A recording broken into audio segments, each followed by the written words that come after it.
we want to make the most of these 3 hours. We want this class to be, if you will, a truth zone.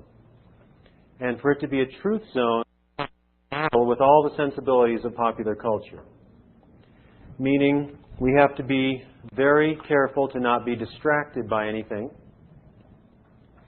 We have to be careful not to waste the time that we have. And we want to focus our attention on the subject matter with a sense that we're in God's presence. So once in a while I'll ask you, don't look at the computer screens, let's just look at each other and talk to each other. Not all the time, but once in a while I want to do that. I want to do that at the very beginning of the class, all right? Even if you don't agree, say, yes, amen, brother, preach it, come on. And I do like responses. You know, if you want to say something, positive that is, when I'm talking, because it resonates with you, it doesn't bother me a bit. Now, of course, if I'm really struggling, you might want to do what somebody did in a church when the pastor was barely able to preach at all, and somebody in the audience said, "Help him, Lord! Help him, Lord!" So, you might want to do that as well. But I'm hoping that this class will, as I said, be a truth zone, and we have to focus. We have to attend to the subject matter, because, as you've noticed, if you've been to the bookstore, there's a lot of material. There's a lot of outlines, books, subsequent readings, things to read on the internet. And for many of you, much of this material will be new. I won't ask you with a show of hands, but I imagine a good percentage of you have had almost no philosophy. That will be a detriment. That will be a handicap you'll have to overcome. Now, the way you overcome it is by studying intensely the material. Now, what happens in this class, I've been teaching this now for 11 years. This is my 12th year teaching it here, and sometimes more than once a year, is that if you haven't had very much background in philosophy or apologetics, the first 3 or 4 weeks are extremely difficult because you'll be hearing terms and dealing with concepts with which you are not familiar, which are alien and may even seem somewhat bizarre to you. And the material may come sometimes at a fairly quick rate. Now, the way to get through that is to be patient. Because what I've found is that most people that suffer from this malady, which I call apologetics shock, it usually subsides in 3 to 4 weeks. That is, if you start to get the terminology, build up your vocabulary, do the readings, sometimes read the material twice, 3 times, take it seriously, it will start to make sense. So give yourself some time and give yourself some room to absorb the apologetics shock. Now, let me just mention a few things about me, not too much really, it's not necessary. Enough of me will come out later in the class. But this is a class that I enjoy teaching. I'm not sure it's my favorite class because I have many classes that I enjoy tremendously, but it's definitely up there in the top 1 or 2. It's probably my favorite class. And it's a class that really comes out of my life. Because when I converted to Christ in 1976, I had flirted with various secular philosophies and Oriental worldviews. And when I came to Christ, I knew that I had to change. I knew that I was lost. I knew I had to repent and lead a different sort of life, but I didn't know for several months really that my mind needed to be renewed. Because in the circles in which I traveled, the idea was you leave the matters of the intellect to the worldly people. That is, the people I tended to associate early on were anti-intellectual in the name of Christ. And that was an extremely difficult proposition for me because I spent the first year of college just barely learning how to think and how to understand philosophy. And then when I came to Christ, I had no idea what to do with these nascent skills that I had been developing. And so they really were fallow for several months. And I attempted to lead the Christian life by avoiding the questions that I was so concerned with during my freshman year in college. And so the first 3 or 4 months of my Christian life were absolutely miserable. I will never be asked to go on the 700 Club and give my testimony because I was more miserable after I became a Christian than I was before. This is not supposed to happen, according to pop schlock Christianity. Now, the reason I was miserable was not, I don't think, because I was not regenerate. I think I was miserable because I was poorly taught. And sometime in the fall of 1976, I discovered, really, the life of the mind as a Christian by reading a particular book called The God Who Is There by Francis Schaeffer, a book that awakened many people to the comprehensive lordship of Christ, the need for apologetics, the need for cultural criticism, the need for intellectual courage and fiber and fortitude. And after I read that book, I was still awfully ignorant and very immature, but I wanted to do what the book advocated, which, to put it simply, is to outthink the world for Christ. That is, that secular philosophies and false religions are based on the shifting sands of error. They are not rooted in objective reality. They do not fit the vicissitudes of the human condition. This is Schaeffer's basic point. Only Christianity is comprehensively true, applicable, and can be rationally defended. All other worldviews have some intrinsic defect within them. And as I read that, I realized that this really could set me free to think again. To think now with a Christian worldview. And we'll talk more about worldview.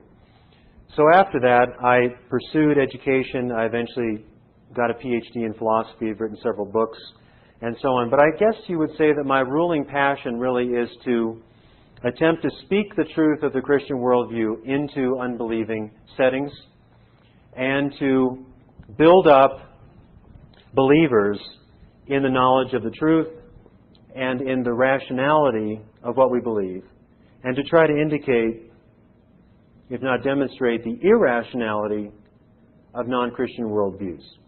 So what we're going to do in this class is really at the heart of my life in one way or the other. Ever since I read that book in the fall of 1976, I've attempted in one way or the other, sometimes successfully, sometimes not, to, as Schaeffer put it, speak historic Christianity to my generation, one way or the other. So my goal really for this class is, if you don't already have that passion, to develop that passion and to develop the disciplines requisite for putting that passion into effect. It's one thing to say, I wish I could defend my faith. Or wouldn't it be nice if, when somebody I encounter attacks my Christianity, I had an answer that made sense and was intellectually satisfying. That's one level, the level of desire. But in order to do that, you have to develop certain spiritual disciplines. Now, some people don't view it this way, but study is really a spiritual discipline. This is very important because we tend to think that a spiritual discipline has to be directly related to biblical knowledge. It doesn't have to be directly related. Now, all things should be done for the glory of God. But there's nothing unspiritual about mastering a difficult philosophical argument, either for or against Christianity. If your goal is to do it for the glory of God, to defend the faith. Now, while you're doing this, it may be, in fact, unpleasant. It may be uncomfortable. But that doesn't mean it's unspiritual.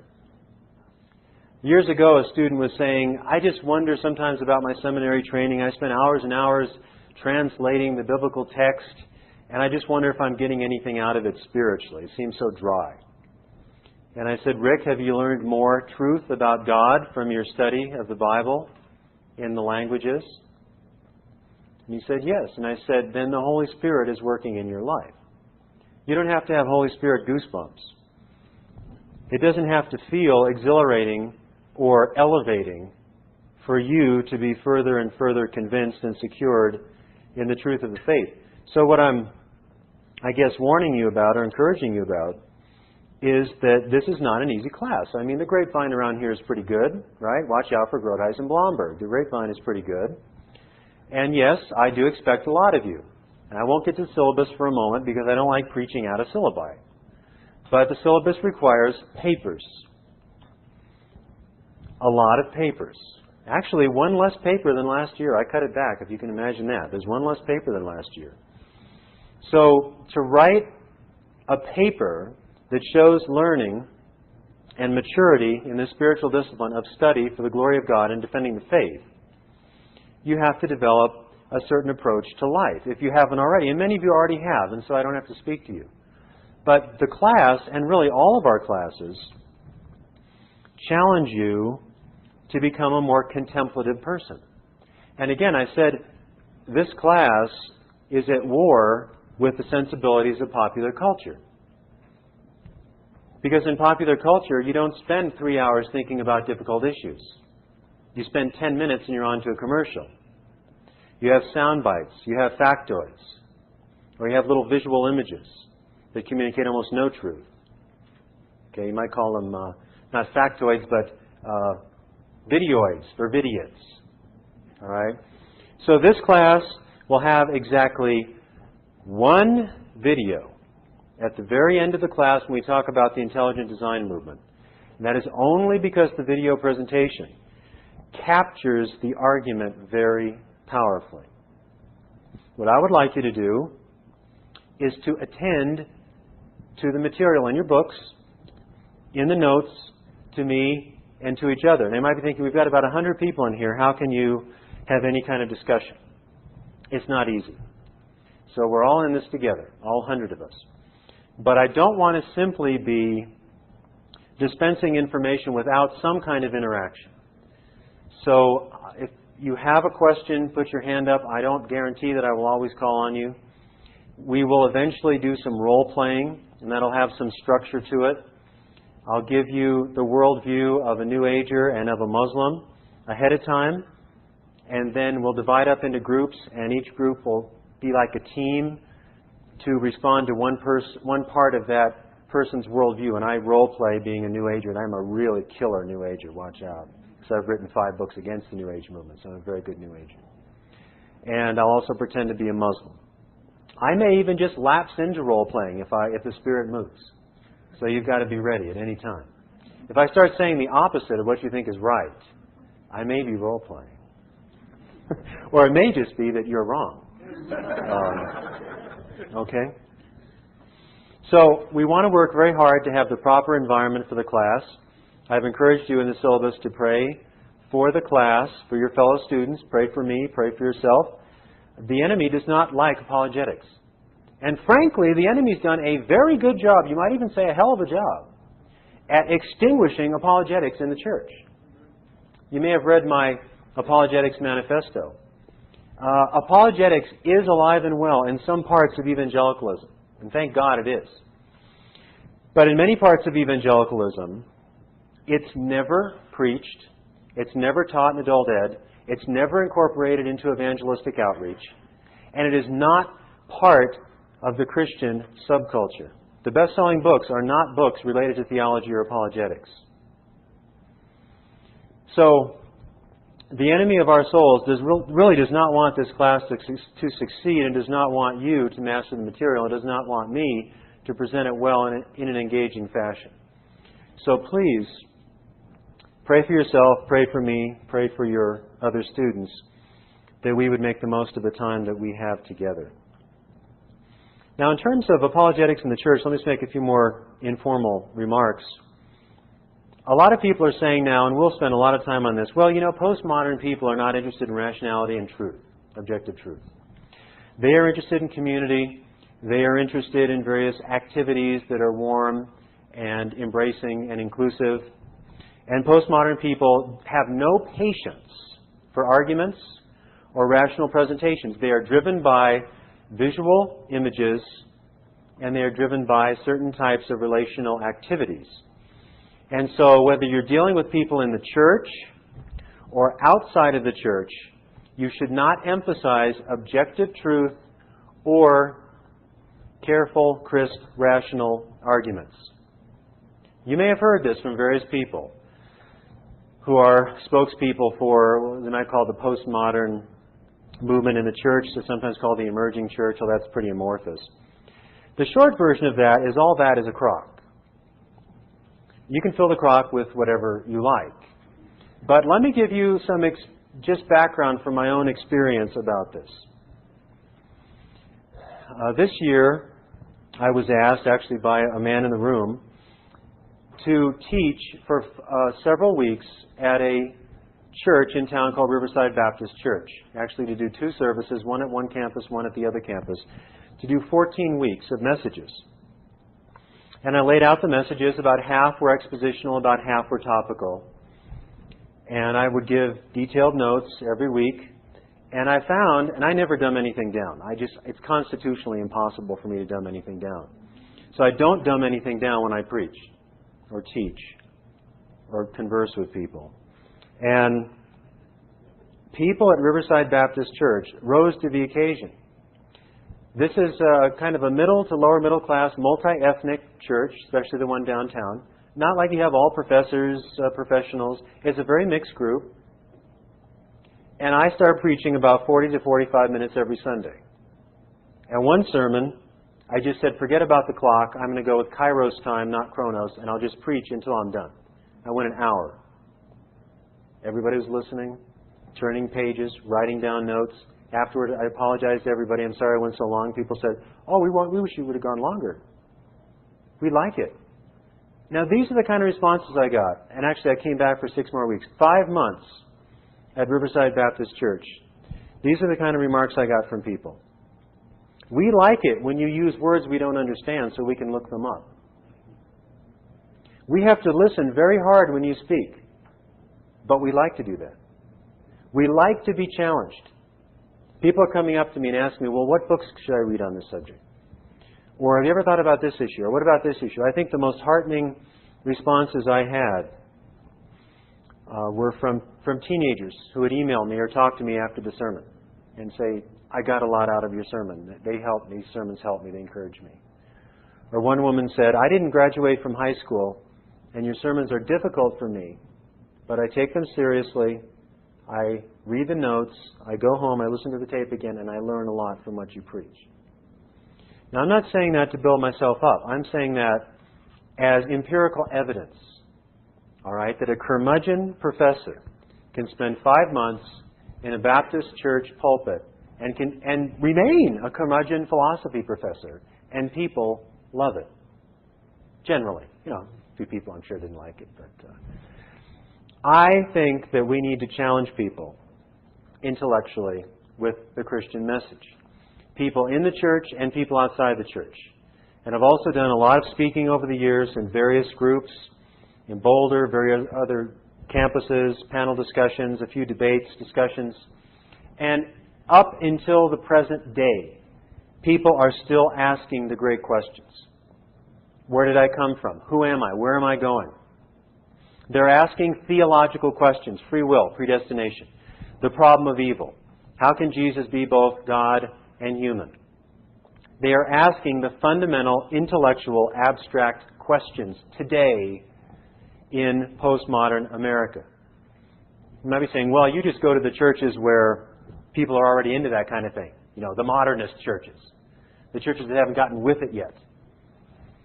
That's not true. I've preached 3 times at a church locally here called Scum of the Earth. Some of you may know of it, some of you don't. Scum of the Earth is not your typical church, by any means. Last time I preached there, I was greeted by a guy in a dress afterwards who gave me a hug. This was quite a spiritual experience for me. It's part of the goth culture, you have to understand. But I once did a question-answer time at Scum of the Earth, and all the questions were the same questions. Questions about ethics, homosexuality, free will, predestination, postmodernism, the problem of evil, the relationship of Christianity to other religions, questions about Jesus. These are the great questions that people ask and continue to ask. And I've found in a variety of settings, and so have my cohorts, people that are my betters, J.P. Moreland, Bill Craig, and others, that if you go into various settings and challenge people intellectually with a well-thought-out, rational Christian worldview, you challenge them You aim a little bit over their head so they reach up and grab it, instead of just recycling everything from culture with a Christian gloss. People will listen, and they will respond, and they will ask you for more. So, I have to admit that I am not at all taken by the trends in evangelicalism that say, oh, you dare not, preach more than 20 minutes. You dare not ever challenge people intellectually. You must use multimedia in all your sermons, or else people will just tune you out. They don't. They tune you in if you know what you're talking about. You have a structure. You have a point. You have an argument. You exhort. You pray. You challenge. People respond to that. I know it, first person. And so do many other people. So I hope that what you will get in this class will be extremely empowering and bracing for you in whatever ministry you are engaged in, whether you go and work in the local church and preach every Sunday, or work in adult ed, or go into a parachurch ministry, or maybe do something else and teach in your church on the side, or whatever you do, go into a secular academic community and be a professor, whatever you do. I hope that the kind of material that we give you will be extremely encouraging to that end. Now let me talk a little bit again about how the class is structured, and then we'll get into the outline. As a model for teaching, what I attempt to do, and I'm not always successful by any means, is use a method of teaching called jazz pedagogy. Now, jazz pedagogy is something that I made up, so it's pretty dangerous. But I'm a great fan of jazz. And I think there are a lot of lessons and analogies from jazz to the academic life. And in jazz, the musicians have to know the tradition to play together. They have to know the standards. But they have charts in their mind or in front of them. That is, they have a structure for what they're doing. They don't simply get up there and do anything they feel like. But there's improvisation within the form of the music. There's furthermore interplay between the musicians. A good musician, according to a jazz musician, is a musician that has big ears, meaning they know how to listen to the other musicians and respond. If you've ever listened to jazz, you can hear this subtle interplay between like the drummer, the guitar player, or the saxophonist, and the drummer. If you ever listened to John Coltrane and Elvin Jones, you know what I'm talking about. At least 2 or 3 people know what I just meant. There's interplay between, there's improvisation, and there's form, and there's the serendipitous. The one thing I love about teaching, and it will develop more, Lord willing, as we go along, is the surprises that occur in a classroom. The surprises when you say something I never expected you to say, and then I have to think of something intelligent to say. Or I say something I never have said before, because it came to me in the moment of teaching the class or interacting with one of your comments or questions. That's what jazz musicians call jamming. All right? So what I attempt to do is engage in jazz pedagogy, which means I guess I'm the leader of the group, and the music, if you will, are the outlines. And I'm not hidebound to the outlines. We will eventually get to them. We have so much to do all the time. Always be, in a sense, battling the outlines. But there's another very important part of jazz, and that is what jazz musicians call spending time in the woodshed. Now, there's another expression, being taken to the woodshed, being spanked. It's not quite that, but it's basically spanking yourself. So a jazz musician might say, well, I'm playing with this cat, and I really have to spend some time in the woodshed to be ready to play with him. Time in the woodshed means practicing. So what you need to do to be prepared to improvise and have interplay with us as a class is spend the time in the woodshed, which means read the material. And some of these books will be very difficult to read. Probably the toughest book is the J.P. Moreland book, Scaling the Secular City. Now, what you do with a difficult book is what a musician does with a difficult score, is that you keep practicing with it. So if you're not used to a particular chord change, you play it until you get it right. If you don't know what a sentence means, you read it until you figure it out. Or if you've never seen this word before, you underline it, you write it down in a book, and you write the definition out. That's how you develop your vocabulary. And it concerns me that many Americans and many Christians are not concerned to develop their vocabulary because they have been stupefied by popular culture, which has a vocabulary of about 12 words. So again, we're doing battle with popular culture. We're trying to develop our intellects for the cause of Christ. We're trying to develop our vocabulary. We're trying to develop our conceptual repertoire in this whole area of defending the Christian faith as true and as rational. Okay? Defending the Christian faith as true and as rational. Okay? Defending the Christian